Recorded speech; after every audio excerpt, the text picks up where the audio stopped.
Okay, we're just about ready to start animating.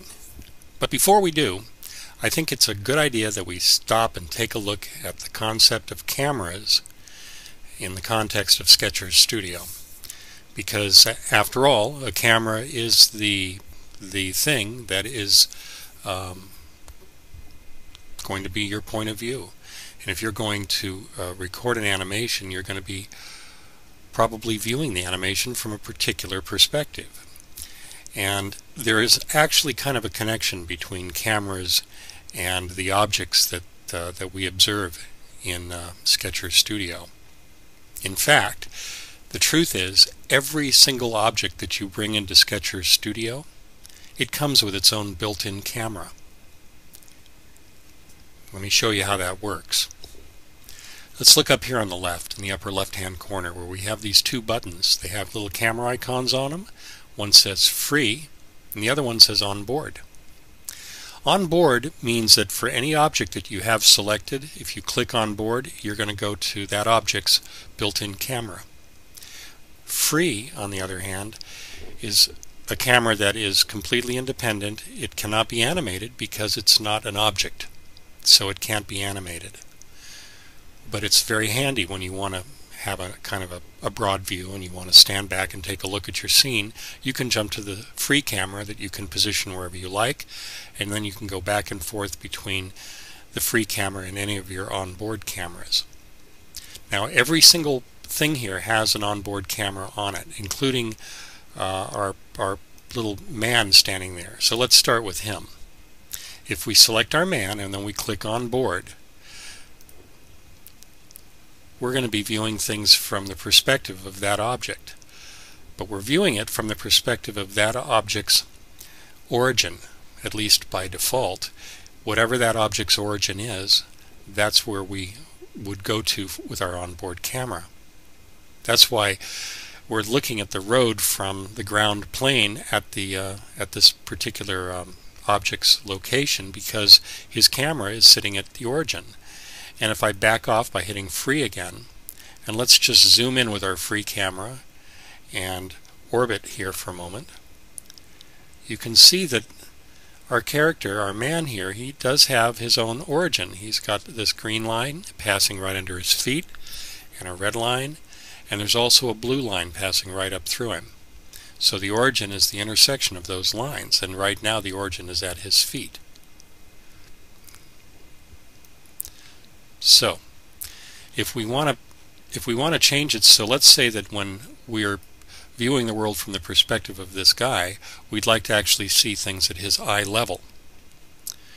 Well, in order to do that, let's see if we can't figure out how. In order to change the onboard camera for any object, you go back to the Origin Settings window up here. So if I click on that window,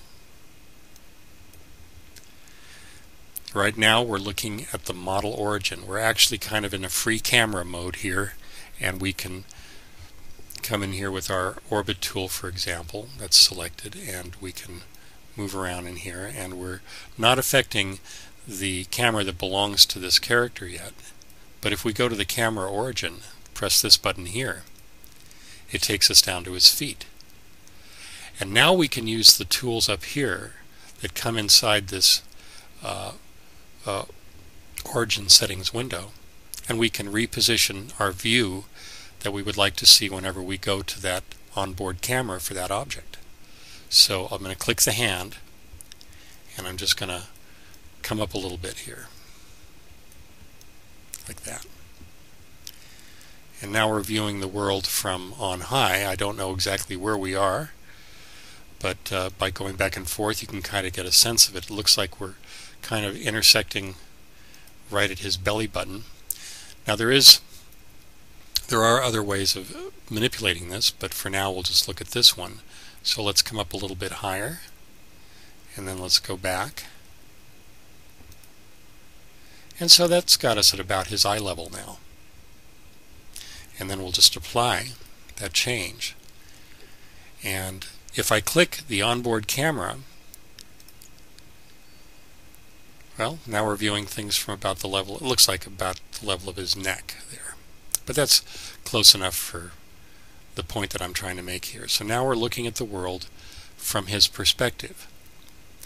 Now he's looking off this way, even though when we view him he seems to be facing this direction. But he's not a real person, is he? He's just an object. So it doesn't really know that his head is a head sitting on his shoulders, and that his neck is rotated, and that his eyes should be looking this way. And in the case of this character, this object that we're looking at, as we rotate around him a little bit, as we orbit our camera, there's our free camera, well, you can see that he's really only two-dimensional. And he's basically set up in SketchUp so that he'll always face the camera that's looking at him. But in Sketcher Studio he doesn't have that same behavior. So let's look at the one now for our car. So we're in our free camera. We'll go select the Mini Cooper here, click on board, and that takes us down under the car because that's where the origin is. Now you probably noticed this little window here, this Active Track Controller window. This appeared as soon as we switched to an onboard camera. I can close it, but if I go to the free camera and then click on the onboard camera again, it comes back. So whenever you have an object selected out here and then you go to its onboard camera, you'll get the Active Track Controller. And the Active Track Controller, in its most basic layout, has two colors. It has the white controls, or the kind of grayish controls that you see here, and you also have the green controls. Well, what's the difference between them? Let's start with this one down here. This green control, what it does is it offsets you. It moves you back from the actual location of the camera's original origin, or its position relative to the origin. For example, we know that the camera is attached to the origin of the Mini Cooper. If I use this, I can actually move backwards, offsetting myself in a negative direction away from the origin. So here I'm backing myself away from the origin. However, the camera is still looking at the origin. If I use this green controller over here, I can raise or lower or even orbit the car, but I'm not looking at the car, I'm actually looking at the origin.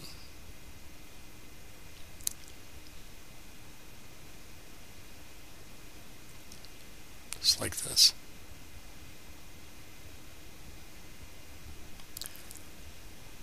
And if I now push this green slider forward, it moves us back to the origin.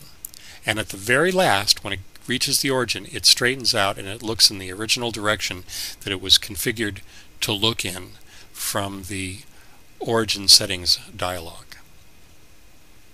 So let's first of all change our view. Let's go to the origin settings dialog. I'll move this out of the way now. Let's go to the camera origin, and it's looking straight ahead, right? Okay. Now I'm gonna switch to the orbit tool, which we already have selected, and I'm just gonna kind of change my position, and I'm gonna be looking this way. Then I'm gonna come back. I'm going to leave my free camera, and then I'm going to choose my free camera. Then I'm going to go back and choose the onboard camera, and this time we're looking in a different direction, in the direction that we set from the origin settings. So that is kind of the purpose of setting your view from here. So if I were to come back here like this, and then select the hand tool and position ourselves back out here somewhere under the car,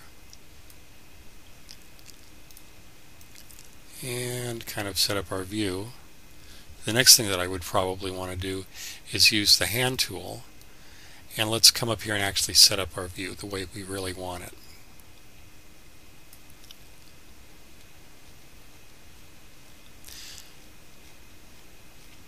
I'm just backing up here a little bit using the mouse wheel, but I could also use the dolly tool if I wanted, and just kind of change our orientation relative to the car here.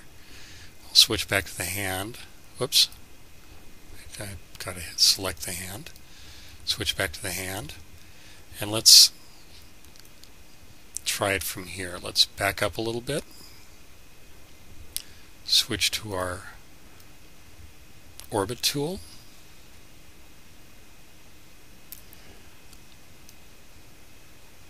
Kind of like that. So if we're sitting behind the wheel, get our hand tool again and just kind of position ourselves behind the wheel of the car. And we'll also come up here like this so that we can actually look out the window. So now we kind of have our camera positioned, and this is one possible view that we could now view our world from. Okay, let's go ahead and click apply on that.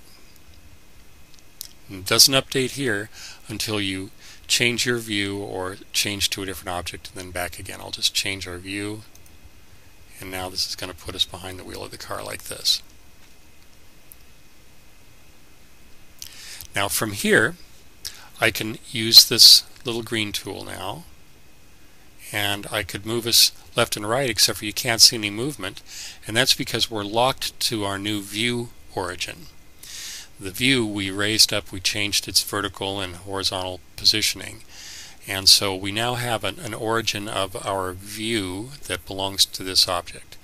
And so if I back up a little bit here, you can see that we actually had rotated ourselves quite a bit, so I can put myself maybe here like this, and then I can zoom in to my original view and I can zoom out.